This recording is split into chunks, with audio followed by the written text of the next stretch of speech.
दिल्लीमध्ये झालेल्या शेतकरी आंदोलनादरम्यान अनेक बलात्कार आणि हत्या झाल्या असे वादग्रस्त विधान भारतीय जनता पक्षाच्या खासदार बॉलिवूड अभिनेत्री कंगना रनौत यांनी केलं आहे.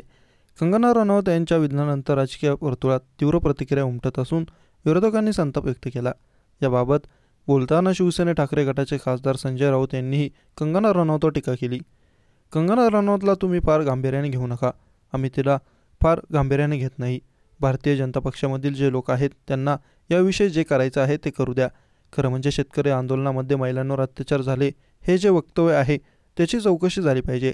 पोलिसांनी कंगना रनौतचं स्टेटमेंट घेतलं पाहिजे आणि मग याबाबत आम्ही पार्लमेंटमध्ये चर्चा करू, असं खासदार संजय राऊत म्हणाले. तसेच महायुतीचे सरकार आल्यापासून महिला अत्याचारात वाढ झाली. बदलापूरची घटना घडल्यावर महाराष्ट्रात 27 ठिकाणी लहान मुलींवर अत्याचार झाल्याबाबत त्यांना प्रश्न विचारला की ते लोक बनावट प्रकरण तयार करतात. आदित्य ठाकरेंविरुद्ध आंदोलन करणारे भाजपाचे कार्यकर्ते नाही तर पगारी वर्कर आहेत. त्यांच्या सरकारमध्ये 2 असे मंत्री आहेत ज्यांच्यावर अशा प्रकारचे आरोप आहेत.